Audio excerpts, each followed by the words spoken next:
ॐ त्र्यम्बकं यजामहे सुगन्धिं पुष्टिवर्धनम् उर्वारुकमिव बन्धना मृत्योर्मुक्षेयमामृता। हर हर महादेव। श्रावण मास महात्म्य छठा अध्याय, सोमवार की व्रत कथा।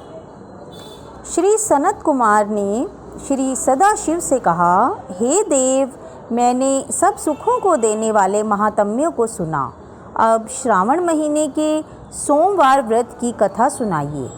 भगवान श्री सदाशिव ने श्री सनत कुमार जी से कहा, हे सनत कुमार, रवि मेरी आँख है, उनका महात्म्य भी हर्ष का कारण है।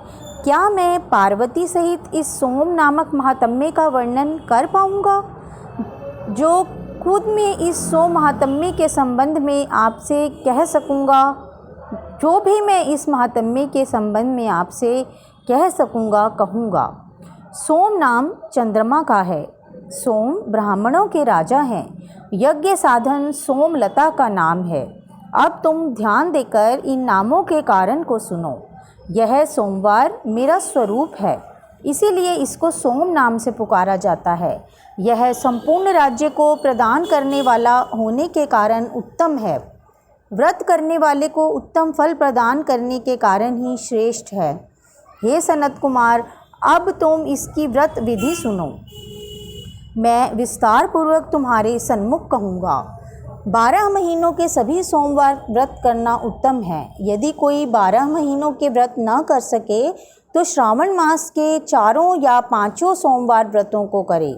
इस मास में केवल एक सोमवार का व्रत करने से 1 वर्ष के सभी व्रतों के फल का भागी हो जाता है।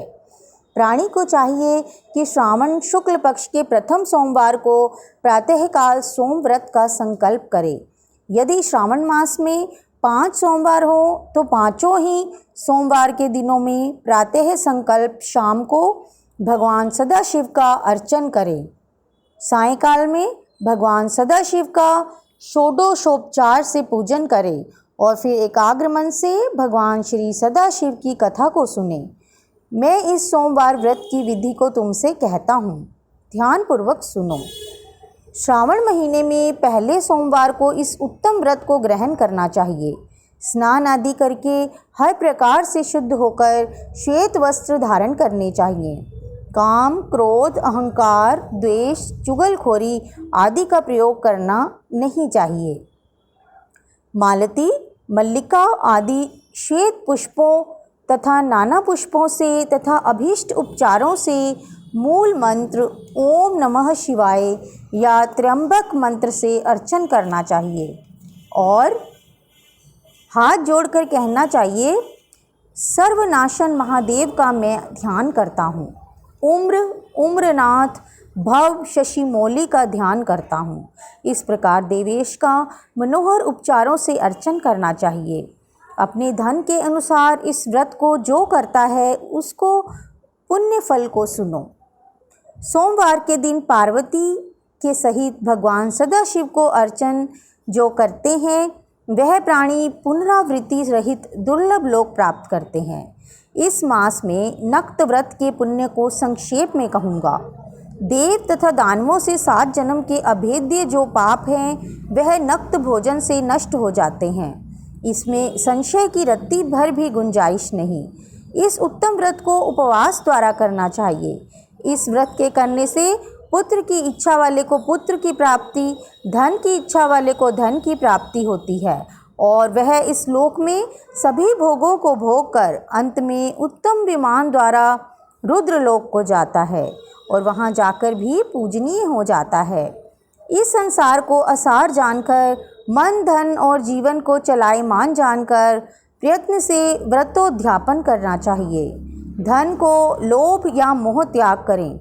अपनी शक्ति के अनुसार भगवान श्री सदाशिव और श्री पार्वती जी की वृषभ पर स्थित सोने की प्रतिमा बनानी चाहिए। सुंदर लिंगोद्भृत मंडल बनाकर उस पर घट स्थापना करनी चाहिए। सुंदर भद्र मंडल बनाकर उस पर घट स्थापित करें। घड़े के मुख पर तांबे अथवा कांसे का पात्र रखकर उसके ऊपर पार्वती सहित भगवान श्री सदाशिव की प्रतिमा को रखना चाहिए। श्रुति, स्मृति तथा पौराणिक मंत्रों द्वारा भगवान श्री सदाशिव का अर्चन करना चाहिए। पुष्प का मंडल बनाकर उसके ऊपर एक रमणीक चंदोवा बांध देना चाहिए। रात को गीत तथा वाद्यों द्वारा जागरण करना चाहिए।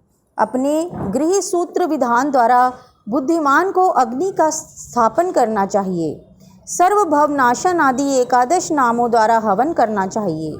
घी, तिल तथा बिल्व पत्र का षडक्षर मंत्र से हवन करना चाहिए। आचार्य का पूजन अर्चन कर आचार्य को गोदान में देनी चाहिए। 11 विद्वान ब्राह्मणों को भोजन करवाना चाहिए। पूजा करने के बाद प्रधान देव तथा देव पर चढ़ी सामग्री आचार्य को देनी चाहिए। फिर भगवान सदाशिव से प्रार्थना करनी चाहिए, मेरा व्रत पूर्ण हो। इस व्रत से भगवान सदाशिव प्रसन्न हो। इसके बाद प्रसन्नतापूर्वक अपने परिवार के सदस्यों के साथ मिलकर भोजन करना चाहिए। जो इस विधान द्वारा इस व्रत को करता है वह जिस वस्तु की इच्छा करता है वह उसे प्राप्त हो जाती है।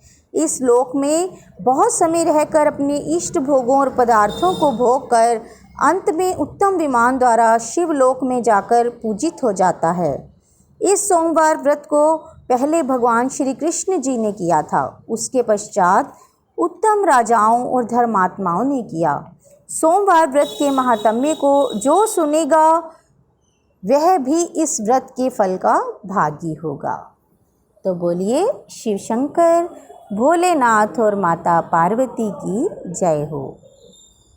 इसी तरह यहाँ पर श्रावण मास महात्म्य 6ठा अध्याय संपूर्ण हुआ। धन्यवाद।